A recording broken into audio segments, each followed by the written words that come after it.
bearings basically angular distance from north होता है, ठीक है ना। लेकिन इसको हम आसान लफ्जों में पहले तो समझते हैं कि एक्चुअली बियरिंग्स में जो डेफिनेशन है इसकी प्रॉपर, उसका मतलब क्या है। इसकी प्रॉपर डेफिनेशन है, it is the angular distance from north. So in this definition, we have two keywords, angular distance and north. सही है? So what do you mean by angular distance? Let's say कि आप जो हो वो travel कर रहे हो, ठीक है? And you are traveling from point P to point Q. You're traveling from point P to point Q. और आपको पता है कि आपको P to Q जाना है, ठीक है, बट एग्जैक्ट डायरेक्शन आपको नहीं पता, सही है ना। तो प्रोबेबली आप लोग शायद ये बोलेंगे कि you should go from P to Q, लेकिन किस तरह से किस डायरेक्शन में आपको ट्रैवल करना है, you are not very clear about it. So probably you might say कि first we have to go like this towards north and then east, तो हम Q पे पहुंच जाएंगे, नॉर्थ जाकर east. But I don't think ये वाली direction जो है वो बहुत क्लियर होगी, ठीक है। तो बिल्कुल क्लियर डायरेक्शन जो ऑफिशियली हमारी स्टैंडर्ड यूज होता है वो होता है डिस्टेंस बताने के लिए कि आपको एक्चुअली कितने डायरेक्शन पर मूव करना है in order to reach Q, ठीक है ना। कितना डायरेक्शन आपको मूव करना है in order to reach from P to Q। इस डायरेक्शन को हम कहते हैं एंगुलर डिस्टेंस, यानी कि कितना आपको मूव, कितना टर्न लेना होगा फ्रॉम P to Q पहुंचने के लिए। सो इसको हम कहते हैं एंगुलर डिस्टेंस। बेसिकली डायरेक्शन के लिए ये यूज होता है, ठीक है ना, in order to identify the directions. So इसका जो इसी चीज को हम प्रॉपरली बियरिंग्स कहते हैं कि प्रॉपर बियरिंग्स इसको हम कहते हैं, जिसमें हम डायरेक्शंस मेजर कर रहे होते हैं। लेकिन इसके कुछ स्टैंडर्ड रूल्स हैं जो आपको पता होने चाहिए। और रूल्स में नंबर 1 रूल ये होता है कि हमेशा जो बियरिंग होती है वो नॉर्थ से मेजर की जाती है। नॉर्थ से मेजर मतलब आपका जो एग्जाम का जो पेपर आता है ना, ठीक है ना, एग्जाम में जो पेपर आता है उसमें आपने हमेशा नॉर्थ जो है ना अपवर्ड्स डायरेक्शन में बनाना है, लाइक दिस, ठीक है। It should be like this in upwards direction. So the first rule of bearing is that measure the angles from north. Measure the angles from north. So as I said that you are traveling from P to Q, तो अगर आपको angular distance या bearing find out करना है तो आपने north किस पे बनाना है, नॉर्थ आप बनाएंगे P के ऊपर, and then you have to find out this direction, this angle over here, ठीक है ना, कि कितने डिग्री आपको टर्न लेना है in order to reach Q, and that is from north, starting from north. दूसरा point number 2, always go for clockwise rotation, ठीक है, clockwise rotation, always go for clockwise rotation. Clockwise rotation मतलब के you have to go in this direction, clockwise direction. जब भी हमें angle measure करना होगा you have to go in this direction, ठीक है, clockwise direction. तीसरा पॉइंट, हमेशा बियरिंग्स जो है ना वो 3 डिजिट्स में देनी होती है, ठीक है। Always give your bearings in 3 digits. Always give your bearings in 3 digits. 3 digits पे सपोज करो समटाइम्स आपके पास ऐसा होगा कि आंसर आ रहा है लेट्स से 39 डिग्री, ठीक है। फॉर एग्जाम्पल अगर आपके पास आंसर आ रहा है 39 डिग्री, सो आप इसको कैसे देंगे, you have to put a 0 before 39, so it would be 039 degrees. ये आप इस तरह से इसको रिप्रेजेंट करेंगे। अगर आपका आंसर डेसिमल में आ रहा है, क्योंकि आपको एंगल हमेशा 1 डेसिमल प्लेस तक देना होता है, अगर आपका आंसर डेसिमल में आएगा, सपोज आपका आंसर आ रहा है 39.3 डिग्रीज, अब आप इसको किस तरह से रिप्रेजेंट करोगे फाइनल आंसर के अंदर? अगर आपके पास आंसर आ रहा है 39 डिग्रीज, 39.3 डिग्री, सो आप इसको किस तरह से रिप्रेजेंट करेंगे? 39.3 डिग्री को आप रिप्रेजेंट करेंगे, जो मेन 3 डिजिट्स है ना, मेन यहाँ पर 39 मेन है ना, सो आपने इसको लिखना है 039.3 डिग्रीज। अगर आपका आंसर 1 डेसिमल प्लेस में आता है तो आपको इस तरह से रिप्रेजेंट करना है, ठीक है? यानी कि जो मेन डिजिट्स होते हैं ना, मेन डिजिट्स हमेशा 3 होते हैं बियरिंग के, तो 039, ये बात समझ आई किस तरह से रिप्रेजेंट करना है बियरिंग को? पहली बात, हमेशा बियरिंग नॉर्थ से मेजर होगी। दूसरी बात, हमेशा क्लॉकवाइज रोटेशन में जाना है, कभी भी anti clockwise, like you can not go like this, anti clockwise कभी भी नहीं जाना, हमेशा क्लॉकवाइज रोटेशन में मेजर करना है, ठीक है? तीसरी चीज, बियरिंग्स जो है वो 3 डिजिट्स पे आप हमेशा लिखते हो, ठीक है? सो हाँ, प्लीज उसमें मिसप्रिंट है, बुकलेट के अंदर देयर इज अ मिसप्रिंट। अगर 39.3 वाली जो पॉइंट लिखा हुआ है ना, पॉइंट नंबर 4, आपने इस तरह से रिप्रेजेंट करना होता है, ठीक है? There is a misprint. अच्छा, चौथा एक फाइनल रूल मैं भी आपको समझाने लगी हूँ, जो बहुत इंपॉर्टेंट रूल है और वो हम थ्रू आउट फॉलो करेंगे।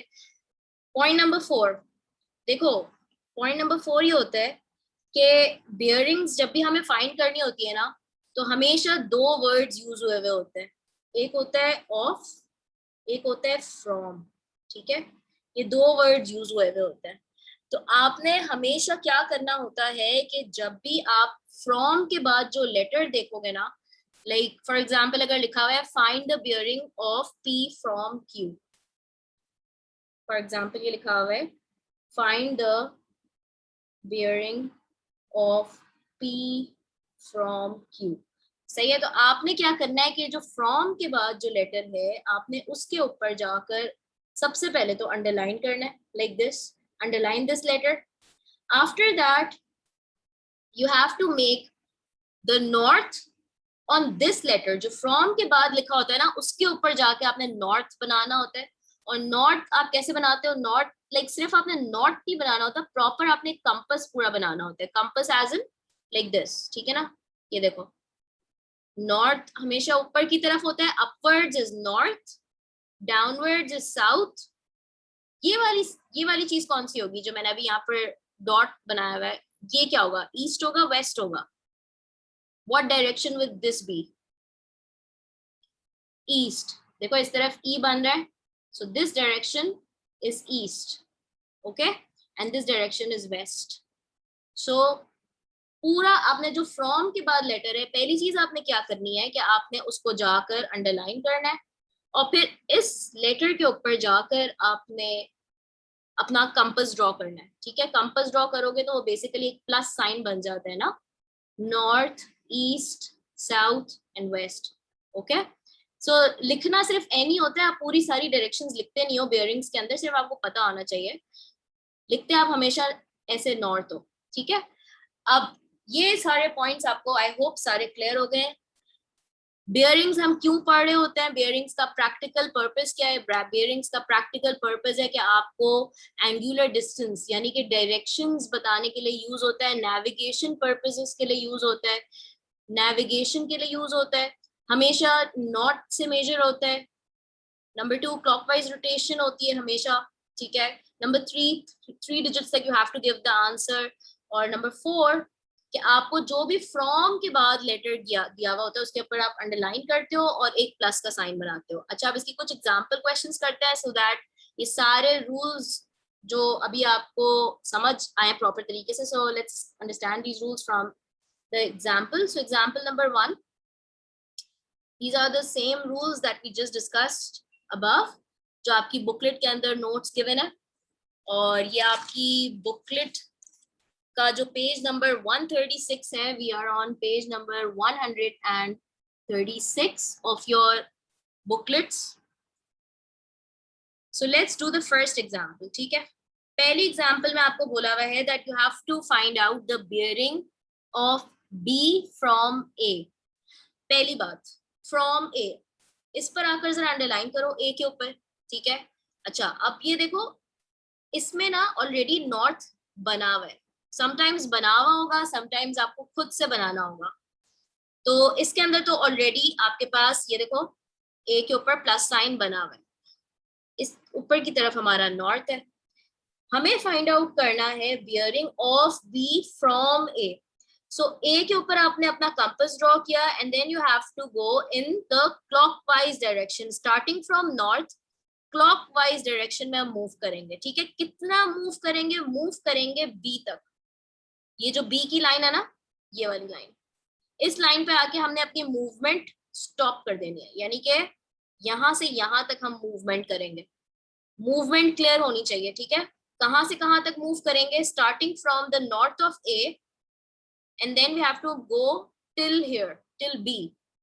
सो this is the bearing that we have to find out, ठीक है। तो बियरिंग फाइंड आउट करने के लिए पहली बात तो आप ये देखें कि ये वाली जो लाइन है वो इस लाइन के क्या है? परपेंडिकुलर है ना, एल बन रहा है। सो जो एल बनता है वो बेसिकली परपेंडिकुलर लाइंस होती हैं जो 90 डिग्री का एंगल बनाती हैं, है ना, ये 90 डिग्री का एंगल बनाती हैं। So it means that this line is perpendicular to this line. So this complete angle right over here is of 90 degrees. Since we have to find out this angle, अगर मैं इस complete 90 degree में से 75 take away कर दूंगी तो I'll be left with this angle only, है ना। ये बात समझ आई? देखो ये complete 90 degree है, this complete thing is 90 degree.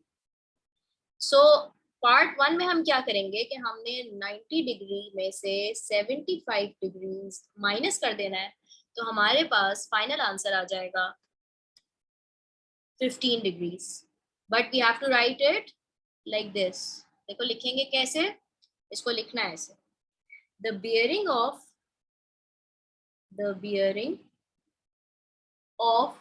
B from A, the bearing of B from A is 015 degrees. समझ आया? Any questions? Bearing of A from B. Okay. सबसे पहली चीज, पहला स्टेप क्या करना है? अंडरलाइन करो फ्रॉम के बाद जो लेटर B, ठीक है। B पे आके हमें नॉर्थ बनाना है, बी पे आके हमने अपना नॉर्थ बनाना है, या प्लस साइन आप इसके ऊपर बनाएंगे अपने रूलर से। देखो रूलर का usage is a must, ruler आपके साथ होना चाहिए, पेंसिल आपके साथ होनी चाहिए। रूलर के बगैर आप नहीं कर सकते काम, आपको रूलर इसमें इंतहाई जरूरी है। आपने रूलर से ये अपना कंपास ड्रॉ करा, सही है। और इसके बाद कंपास ड्रॉ करने के बाद आपको बियरिंग ऑफ ए निकालनी, यानी बी से शुरू होगी मूवमेंट, ये हमारा नॉर्थ है, अपर डायरेक्शन में मूवमेंट हमारी स्टार्टिंग यू होगी और कहां पर खत्म होगी? जहां पर ये ए की लाइन है, देखो ये लाइन ए की है ना, तो हमारी मूवमेंट जो स्टॉप होगी वो यहां से स्टार्ट होगी, यहां स्टॉप हो जाएगी। This is the bearing that we have to find out. North, हाँ पेंसिल से बना लो, पेंसिल से बना लिया करो, ठीक है। अभी स्टार्टिंग में पेंसिल से बना लो, फिर बाद में आपने पेनिंग वगैरह का भी करना है, लेकिन बिल्कुल अभी इनिशियल स्टेज है। I would recommend you use the pencil and the ruler for this. Okay, so start करते हैं इसकी बियरिंग निकालने के लिए पार्ट 2 में। Start the movement from north clockwise direction and stop right over here at A, ठीक है। अब देखो यहां से यहां तक तो वी नो 180 डिग्रीज है, ये पूरा 180 डिग्रीज है। फर्दर हमें ये वाला एंगल चाहिए, सो दैट 180 में हम ये वाला एंगल ऐड कर देंगे तो हमारे पास पूरा एंगुलर डिस्टेंस आ जाएगा। तो एक पॉइंट यहाँ पर जरूर लिखो, जिस सवाल में आपके पास दो नॉर्थ्स आ जाए, ठीक है ना, जिस सवाल में आपके पास जब दो नॉर्थ्स आ जाए ना, उसी मोमेंट आपको ये पता होना चाहिए कि ये वाला नॉर्थ इस नॉर्थ के पैरेलल है। These two norths are parallel to each other. और लास्ट क्लास में भी मैंने आपको ट्रांसवर्सल लाइन का एक कॉन्सेप्ट दिया था कि जब भी हमारे पास दो पैरेलल लाइंस आ जाती हैं, जब भी हमारे पास दो पैरेलल लाइंस आ जाती हैं और वो एक यू स्लांट लाइन से कट हो रही होती है लाइक दिस, इस स्लांट लाइन को हम कहते हैं ट्रांसवर्सल लाइन। ठीक है, इस स्लांट लाइन को हम क्या कहते हैं? Transversal line. सो इस स्लांट लाइन को हम कहते हैं ट्रांसवर्सल लाइन। ट्रांसवर्सल लाइन बनाने का मकसद ये होता है कि आपके पास चार कैटेगरीज के एंगल्स आ जाते हैं, लेकिन बेयरिंग्स में हम एक category of the angle use करेंगे विच इज ऑल्टरनेट एंगल। ठीक है, जो बाकी के तीन एंगल्स हैं वो फिर जब एंगल्स का चैप्टर करेंगे उसमें हम मजीद डिस्कस करेंगे। अभी आपको जो टू द पॉइंट बात याद रखनी है वो ट्रांसवर्सल लाइन बेयरिंग्स के लिए आपने ऑल्टरनेट एंगल यानी कि जेड याद रखना है। जेड कैसे बन रहा है? देखो ये लाइन इस लाइन के पैरेलल है। सपोज कर लो एक ये नॉर्थ है एक ये नॉर्थ है, दोनों नॉर्थ एक दूसरे के पैरेलल हैं, तो जी हमारा कैसे बन रहा है? देखो जी हमारा it can be like this, or let me draw it more accurately, it can be like this, और inverted z भी बन सकता है। लेकिन एंगल्स कौन से ऑल्टरनेट होंगे? This angle would be alternate to this angle, and alternate angles हमेशा equal होते हैं। ठीक है, alternate angles are always equal, alternate angles are always equal, so if this is let's say x, this would also be x। इसी तरह हाँ जो ये वाला एंगल है, अगर मैं इस इन्वर्टेड z को डिफरेंट तरीके से बनाऊं, let's say let me use a different colour green, और अगर मैं इसको यूं बनाऊं जो मैंने ग्रीन से ड्रॉ किया ना,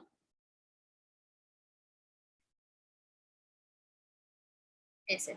ठीक है, सो ये वाला जो एंगल है वो इस वाले एंगल के इक्वल होगा। So if this is y, this will also be y। ठीक है, तो z जो है वो यूं भी बन सकता है, z जो है वो ऐसे भी बन सकता है, ये आपने याद रखना है। अब आते हैं हम अपने क्वेश्चन की तरफ कि जिस मोमेंट मैंने आपसे कहा कि आप दो नॉट्स बनाएंगे, उसी मोमेंट आपके पास पैरेलल लाइन का कॉन्सेप्ट आ जाएगा, जिसमें आपको ऑल्टरनेट एंगल वाली प्रॉपर्टी याद रखनी है कि alternate angles are always equal. सही है, तो इसमें आपको इधर से इधर तक की रोटेशन पता है कि 180 डिग्री है। इस एंगल के लिए देखो z बन रहा है, z बन रहा है। ठीक है, z बन रहा है, और कौन से दो एंगल इक्वल आ रहे हैं? ये वाला एंगल इस एंगल के इक्वल आ रहा है ना, और ये वाला एंगल हमने पार्ट ए में 15 डिग्रीज फाइंड किया था। We already found this angle in part A which was 15 degrees, so definitely this has to be 15 degrees as well। so ये क्या बनेगा? 180 degree plus 15 degree.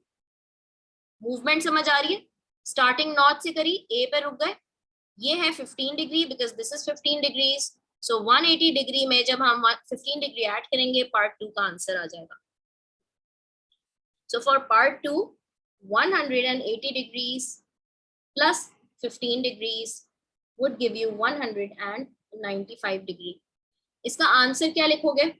The bearing of A from B, the bearing of A from B is 195 degrees, and that would be your answer।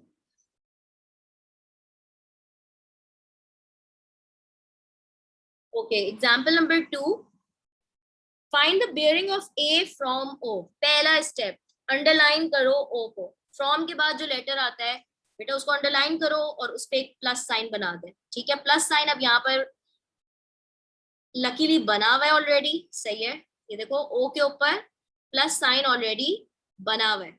सो अब हमें A from O निकालना है, यानी O से start करेंगे और स्टॉप कहाँ करेंगे?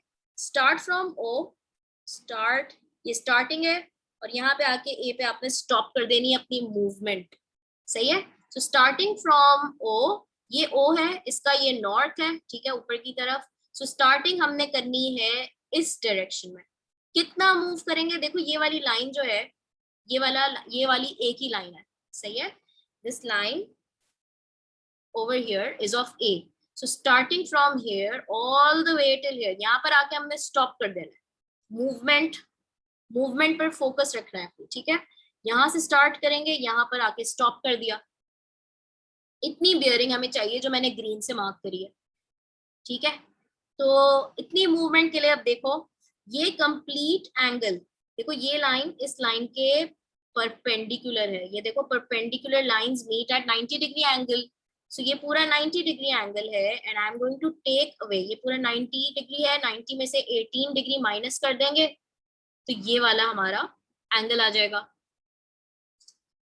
So from for part A 90 degree में से हमने माइनस कर दिया 18 डिग्रीज, सही है। तो हमारे पास आंसर इसका आ जाएगा 72 डिग्रीज। और स्टेटमेंट मैं नहीं लिख रही, आप स्टेटमेंट अब खुद से लिखते जाना, जैसे मैंने ऊपर के पार्ट में स्टेटमेंट समझाई ना कि हमेशा स्टेटमेंट लिखनी होती है। तो स्टेटमेंट अब आप, इट शुड बी अंडरस्टूड कि आपने किस तरह से स्टेटमेंट लिखनी है। मैं डायरेक्टली आंसर्स लिखती जाऊंगी और स्टेटमेंट्स आप लोग लिखते जाइएगा, ठीक है। 72 डिग्रीज है तो I am just directly writing 072 degrees. You can write down the statement. The bearing of A from O is 072. Let's do part 2. Part 2 में F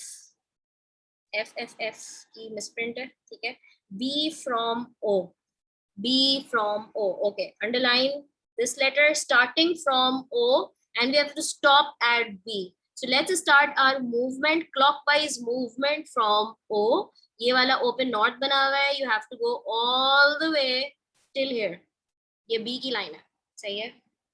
देखो you have to start from O, this is point O and you have to stop over here इस पॉइंट के ऊपर,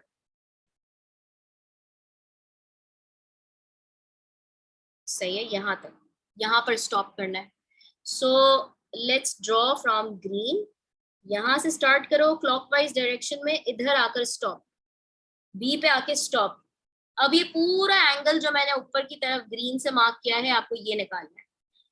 so it's pretty simple. देखो ये इतना angle हमें पता है 90 डिग्री का है, ठीक है। इतना angle I am zooming in, इतना एंगल 90 डिग्री का है।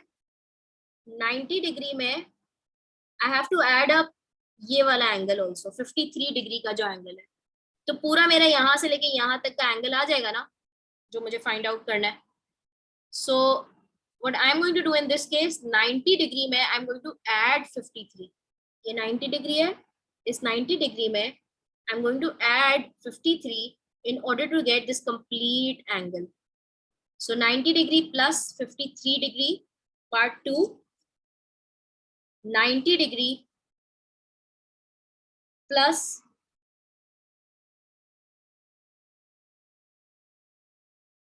53 degrees would give you the final answer, ठीक है। That is 143 degrees. स्टेटमेंट लिखते जाना। 18 को क्यों ऐड नहीं किया, देखो ये भी कर सकते थे, ठीक है। हाजरा जो आप कह रही हो ना, ये भी कर सकते थे। देखो आप क्या कह रही हो कि ये वाला जो आपका मतलब ये है कि ये वाला जो एंगल हमने निकाला है, ये जो हम पार्ट ए में निकाल के आए थे 72 डिग्री जो हमने निकाला था यहाँ पे, आप कह रही हो कि हम यूं भी तो कर सकते हैं कि बस ये 72 डिग्री है तो 72 डिग्री में हमने 18 प्लस किया और फिर 18 में 53 प्लस किया।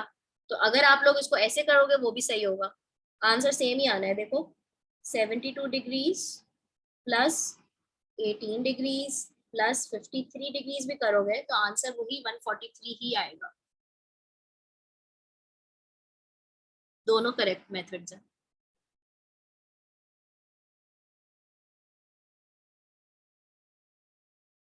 सही है, क्लियर हुआ। Part 3, C from O, C from O, okay. पहली बात अंडरलाइन किस पे करना है, अंडरलाइन किस पे करना है, देखो ओ पर अंडरलाइन किया हुआ है। तो यहाँ पर अब हमें मूवमेंट अपनी स्टॉप करनी होगी सी पर आके, मूवमेंट अपनी मुझे स्टॉप करनी है सी पर आके। तो direction, let's draw the angular distance starting from O all the way till here, ये पॉइंट, ये लाइन सी की है ना, तो मुझे यहाँ पर आके अपनी एरो बना लेनी है, जहां पर आके मुझे स्टॉप होना है वहां मैंने अपनी एरो बना ली। सो ये पूरा यहाँ से ये स्ट्रेट लाइन है, ये देखो ये पूरी एक स्ट्रेट लाइन है जो नॉर्थ पे बनी हुई है। मुझे पहले तो इतना बताओ कि यहाँ से यहाँ तक का एंगल कितना होगा, what do you guys think? ये पूरी एक स्ट्रेट लाइन है, ये कितना होगा जो मैंने रेड से एंगल मार्क किया है? 180 degree, very good, this is 180 degree, ठीक है।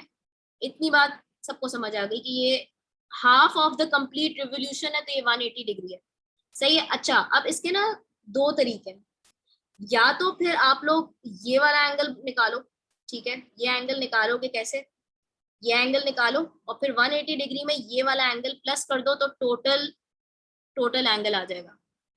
तो ये वाला एंगल निकालने के लिए आप ये कर सकते हो ना कि आपने, ये 90 डिग्री है, ठीक है, ये 90 डिग्री, 90 में से अगर आप 23 को टेक अवे कर दो, so you will find out this angle. So अगर मैं पार्ट 3 की बात करूं तो दो तरीकों से हो सकता है, जो आपको आसान लगे आप वो फॉलो करो।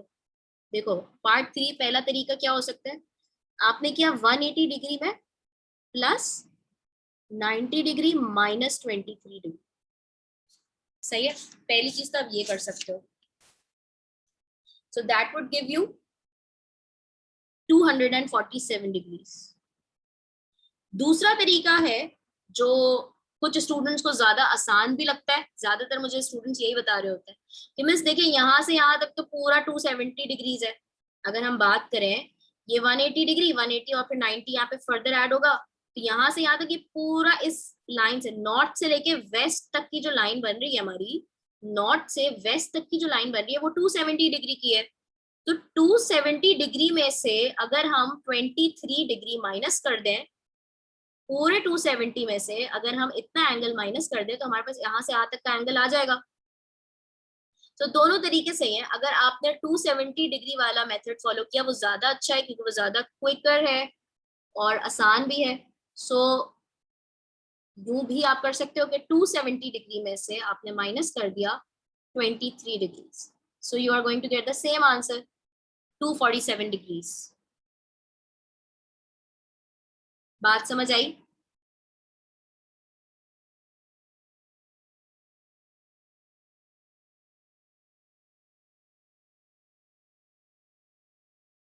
Okay now let's do part 4, D from O, ठीक है। ओ से स्टार्ट करना है और स्टॉप करना है डी के ऊपर। सो ओ से स्टार्ट करते हैं और स्टॉप करेंगे ऑल द वे ये डी की लाइन पे आके आपने एक एरो बना लिया, जहां पर आपको स्टॉप करना है वहां पे आपने एरो बना लिया। अब देखो पूरा सर्कल, या तो आपके पास दो मेथड्स है ना, जैसे मैंने ऊपर पार्ट 3 में बताए थे, पहले आप ये पूरा ये सबको ऐड करो, ठीक है, यानी कि 270 डिग्री तक आओ, 270 डिग्री में इतना एंगल फाइंड आउट करो और 270 डिग्री में ये वाला एंगल फाइंड आउट करके इसको ऐड करो तो पूरी एंगुलर डिस्टेंस आ जाएगा। पहला तरीका तो ये। पार्ट 4 में जो लेंदी मेथड है, जो बहुत सारे स्टूडेंट्स कर रहे होते हैं, वो क्या कर रहे होते हैं, ये कर रहे होते हैं कि यहाँ तक 270 डिग्री है, ठीक है, नॉर्थ से लेके वेस्ट तक 270 डिग्री तक आते हैं और 270 डिग्री में प्लस करते हैं ये वाला जो एंगल है, दिस एंगल। ये एंगल कैसे निकालते हैं, ये देखो ये 90 डिग्री है, ये देखो 90 डिग्री में से 15 डिग्री माइनस कर देते हैं, 90 डिग्री में से 15 डिग्री को माइनस कर देते हैं तो ये वाला एंगल आ जाता है। सो 270 डिग्री में प्लस कर दे रहे करते हैं 90 डिग्री माइनस 15 डिग्री, ये आंसर आ जाएगा आपके पास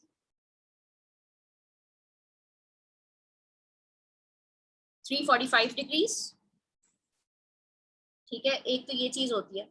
और आसान अप्रोच क्या है, आसान अप्रोच, आसान अप्रोच इसकी ये होगी कि पूरा वन कंप्लीट रिवोल्यूशन कितना होता है 360 डिग्रीज का, पूरा सर्कल 360 डिग्रीज का बनता है। 360 डिग्रीज में से अगर आप इतना एंगल माइनस कर दोगे 15 डिग्री का, तो आपके पास यहाँ से यहाँ तक का पूरा एंगल आ जाएगा। 360 डिग्रीज में से 15 डिग्री को माइनस कर देंगे तो हमारे पास ये पूरा एंगल आ जाएगा ना, जो मैंने ग्रीन से मार्क किया। सो 360 डिग्री में से अगर मैं 15 डिग्री माइनस कर दूं, सो फाइनल आंसर तो सेम ही रहेगा मेरा, 345 डिग्रीज।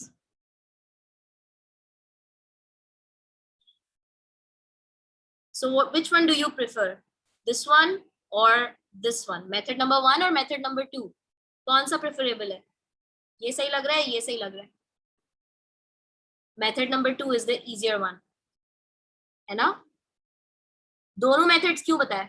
दोनों मेथड्स इसलिए बताया कि आपका जहन खुले, एग्जाम्स में आपको सारे तरीके पता होने चाहिए। मिस हमने पार्ट 4 में 23 क्यों नहीं इंक्लूड करा? पार्ट 4 में हमने 23 इसलिए इंक्लूड कर लिया ना। देखो इंक्लूड एज इन कि पूरा मैंने, अगर मैं सारे, या तो यूं भी कर सकती थी कि ये वाला एंगल पूरा, फिर ये वाला एंगल पूरा, और फिर ये वाला पूरा, फिर सारे एंगल्स अलग अलग फाइंड करती और फिर उसमें 23 ऐड करती, तो बात वही हो जाती कि ये पूरा 270 डिग्री बनता प्लस करने के बाद। ये वाला एंगल, फिर हम ये 18 डिग्री प्लस करते प्लस 53, फिर ये वाला एंगल प्लस करते, फिर ये एंगल प्लस करते, फिर 23 प्लस करते, वो तो बहुत लंबी चौड़ी बात हो जाती ना, बहुत लंबी हो जाती। मैथ्स के अंदर टू द पॉइंट आंसर दे दो डायरेक्टली, हमें लॉजिक पता है कि यहाँ से यहाँ तक 270 डिग्री है, तो 23 अलग से क्यों ऐड करना है? 270 में 23 is already included.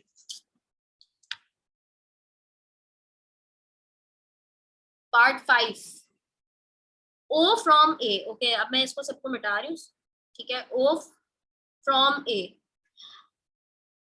O from A। पहली बात, फ्रॉम A, A के ऊपर आपने कंपास बनाना है, ठीक है? आपने A के ऊपर आके नॉर्थ बनाया,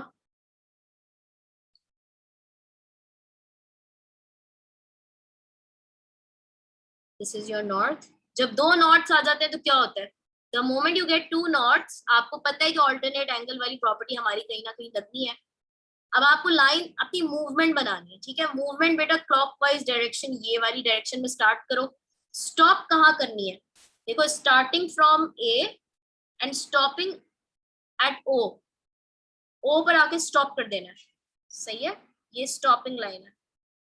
सो ए से स्टार्ट करते हैं अपनी मूवमेंट, जो ए पे हमारा नॉर्थ है, हम यहाँ से स्टार्ट करेंगे और हमें ऑल द वे टिल ओ की लाइन, ये वाली जो लाइन है ना जो ब्लू से ये बनेगी, ये ओ की लाइन, सही है? तो अपनी मूवमेंट स्टार्ट करते हैं ए से all the way till here. अच्छा, अब ये पूरा एंगल हमें फाइंड आउट करना है, सही है? तो इतना एंगल कितना है? देखो, ये हाफ द रिवोल्यूशन है, half the revolution means 180 degree यहाँ से यहाँ तक। 180 डिग्री में I have to add up this angle, लेकिन ये एंगल मुझे पता ही नहीं है ना? ये एंगल तो हमें पता ही नहीं है। कोई बात नहीं, नॉर्थ है और ये भी नॉर्थ है, जेड बन रहा है, ट्रांसवर्सल लाइन आ रही है। आ जाओ जेड बनाते हैं, देखो जेड कैसे बनेगा। ये देखो, ये line goes like this and then this, z बना, सही है? अब देखो, ये वाला जो एंगल है जो z के बाहर है, एक्सटर्नल एंगल कह लो, यहाँ पर ये भी 18 डिग्री होगा, है ना? और एक और चीज, ये वाला जो एंगल है वो हमारा इसके ऑल्टरनेट होगा। हमें तो ये वाला एंगल बेसिकली पता करना होगा क्योंकि ये इसके ऑल्टरनेट है। So in order to find out this angle we have to work, ये एंगल निकालने के लिए we have to find out this angle, ठीक है? सो ये वाला एंगल कैसे आएगा? ये वाला एंगल कैसे आएगा? Any ideas? क्या करूं अगर मुझे ये एंगल निकालना है जो कि इसके ऑल्टरनेट है? सो इस एंगल के लिए क्या किया जाए? ऊपर भी हम निकाल के आ चुके थे वैसे ये वाला एंगल, लेकिन ये तो काफी ऑब्वियस है। ये देखो 90 डिग्री है, 90 डिग्री में से अगर हम 18 डिग्री माइनस कर देंगे तो ये हमारा एंगल आ जाएगा 72 डिग्रीज। ये वाला एंगल जो आएगा 72 डिग्रीज आएगा। 90 माइनस 18 अगर हम करें तो 72 डिग्रीज आ गया, और ये जो 72 डिग्री है वो इसके ऑल्टरनेट है। This is also 72 degrees. So 180 में 72 हम प्लस करेंगे ना, तो हमारे पास ये पूरी बेयरिंग आ जाएगी ओ फ्रॉम ए की, ओ फ्रॉम ए की पूरी बेयरिंग आ जाएगी 180 डिग्री में 72 प्लस करेंगे। लेकिन हमें इसे शो कैसे करना होगा, देखो हम शो इसको लिखेंगे कैसे, पार्ट 5 हमने क्या किया कि हमने 180 डिग्री में प्लस किया, ये वाला एंगल हमने कैसे निकाला, हमने 90 डिग्री में से 18 डिग्री को माइनस करा, तो वो ऑल्टरनेट एंगल प्रॉपर्टी लगी हमारी यहाँ पे। तो हम यहाँ पर यूं लिखेंगे 180 degree plus 90 degree minus 18 degree, और ये हमारा फाइनल आंसर आ जाएगा पार्ट 5 का। ठीक है, सो 180 degree plus that would give you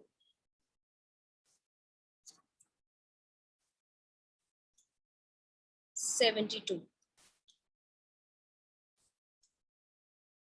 Final answer would be 252 degrees. नहीं नहीं नहीं, इसमें आपको ये शो करना पड़ेगा ना कि आपने ये 72 डिग्री आप कैसे लेकर आई।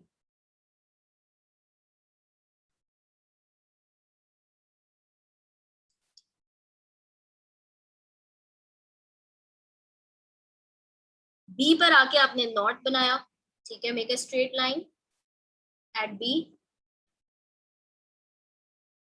प्लस साइन बन गया, मूवमेंट स्टार्ट होगी हमारी बी से all the way till O, this point, सही है, और नीटली बनाते हैं,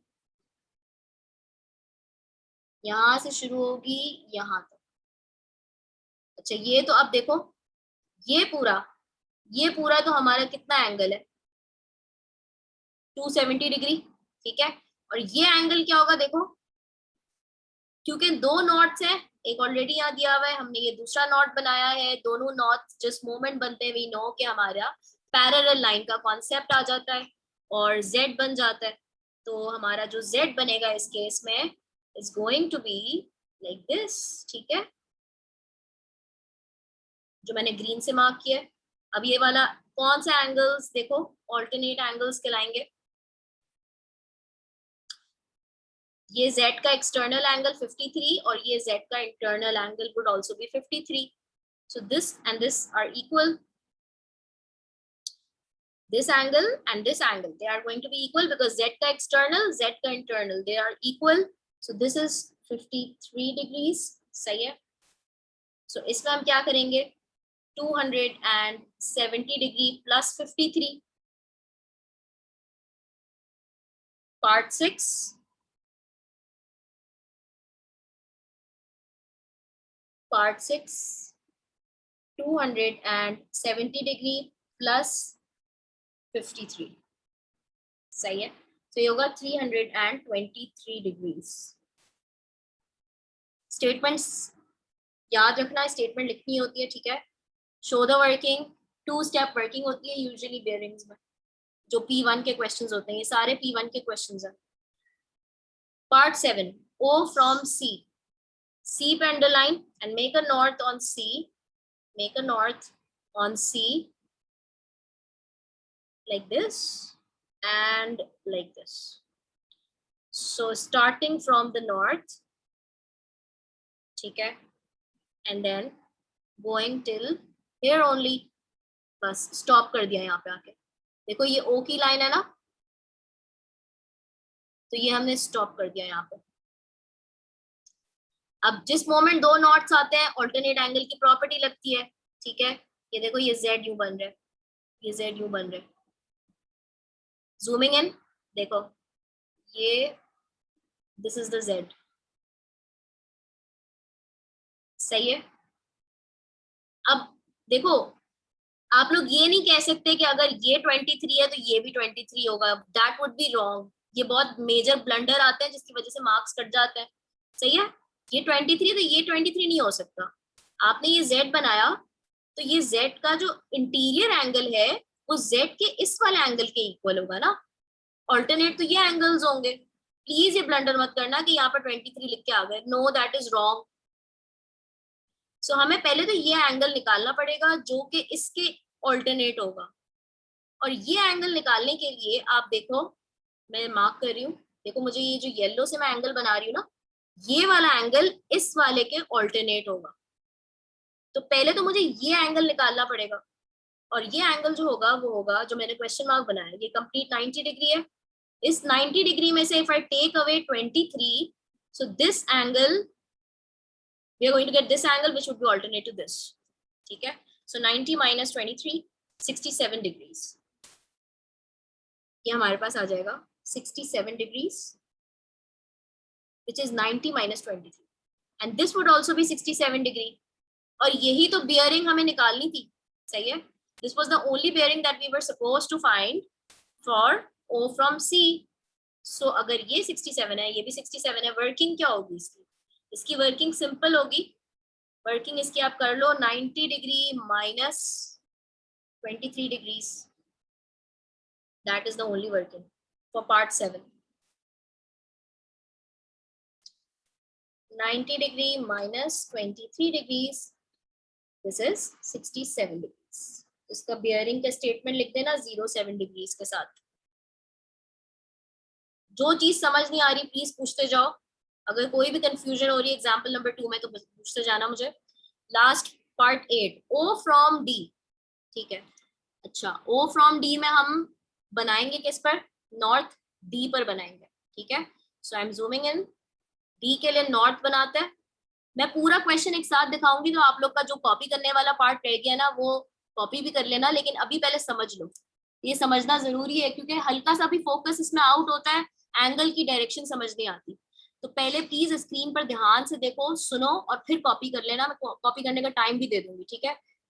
O फ्रॉम D, D पे आके नॉर्थ बनाइए, नॉर्थ यहाँ पे बन गया, सही है। डायरेक्शन बनाते हैं, डायरेक्शन जो हमारी है वो स्टार्ट हो रही है नॉर्थ से all the way till D की लाइन, यहाँ से लेके ये ग्रीन से इधर तक एंगल हमें निकालना है, ये वाला एंगल फाइंड आउट करना है। अच्छा, अब the moment you get to knots you know कि पैरेलल लाइन का कॉन्सेप्ट आ गया, सही है। तो अब हमारा Z बनेगा डेफिनेटली, इतना एंगल हमें पता है 90 डिग्री का, ये 90 डिग्री है, 90 डिग्री में हमें ये वाला एंगल फाइंड आउट करना है, तो वो 90 में हम प्लस करेंगे in order to get the complete bearing. So 90 degree में इस एंगल को पहले तो फाइंड आउट करते हैं। ये एंगल के लिए डेफिनेटली कहीं ना कहीं Z की प्रॉपर्टी लगेगी।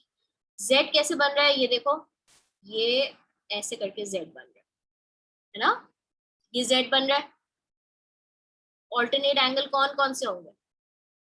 आप लोग ये तो नहीं सोच रहे कि ये वाला एंगल 15 डिग्री होगा, कौन कौन ये सोच रहे हैं कि ये 15 डिग्री होगा? बेटा अगर ये 15 है तो ये भी 15 होगा, ऐसा तो नहीं सोच रहे ना, क्योंकि ये ऑल्टरनेट नहीं है, ये ऑल्टरनेट एंगल्स नहीं होंगे। ऑल्टरनेट होगा ये एंगल और ये एंगल, और इस एंगल के लिए definitely we have to find out this angle. ये देखो, ये तो 90 डिग्री है, सही है। अब ये वाला जो एंगल है इस Z पर आके बनाती हूँ मैं, ये किसके ऑल्टरनेट होगा?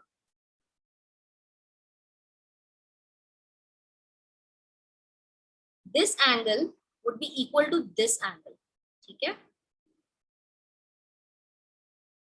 सो ये वाला एंगल हमें निकालना होगा, और ये वाला एंगल हम कैसे निकाल सकते हैं, जिसमें मैंने क्वेश्चन मार्क लगाया है। 90 में से अगर मैं 15 डिग्री माइनस कर दूं, ये पूरा 90 डिग्री है, 90 में से अगर मैं 15 डिग्री माइनस कर दूं, I will get this angle which would be equal to this angle. ये समझ आया? इतनी बात समझ आई? मैं दोबारा बता रही हूँ, देखो मैं शुरू से दोबारा एक्सप्लेन कर रही हूँ। सबसे पहले तो इस सवाल में आपको निकालना क्या है? O फ्रॉम D, ठीक है। O फ्रॉम D निकालने के लिए आपने D के ऊपर अपना कंपास बना लिया। D के ऊपर जब आपने कंपास बनाया then you have to make your direction. तो डायरेक्शन आपकी स्टार्ट हो रही है नॉर्थ से, clockwise rotation, stopping at the line of O। यहाँ पे आके आप स्टॉप हो रहे हो, सही है। इतना 90 डिग्री का है, ये दिस इज 90 डिग्री। 90 डिग्री में you have to find out this angle first of all. and then you have to add this angle in 90 degrees. So z कैसे बन रहा है? देखो z is like this. ये z है. So ये वाला जो एंगल है वो इस वाले एंगल के इक्वल होगा, और ये वाला जो एंगल है वो है 90 डिग्री माइनस 15 डिग्री. सही है. ये वाला जो एंगल है वो है 90 डिग्री माइनस 15 डिग्री,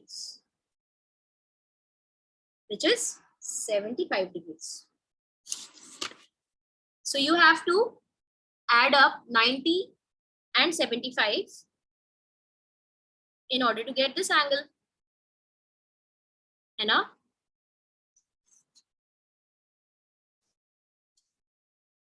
So ये भी 75 डिग्री होगा. So 90 डिग्री प्लस 75 डिग्री इसका फाइनल आंसर हो जाएगा. लिखोगे कैसे? लिखोगे कैसे? देखो ऑल्टरनेट एंगल पहले तो आपने फाइंड किया ना 75, तो इसको लिखना है ऐसे 90 degree plus 90 degree minus 15 degree. 90 degree part 8 plus 90 degree minus 15 degree. सही है. तो फाइनल आंसर इसका आ जाएगा आपका 165 डिग्रीज.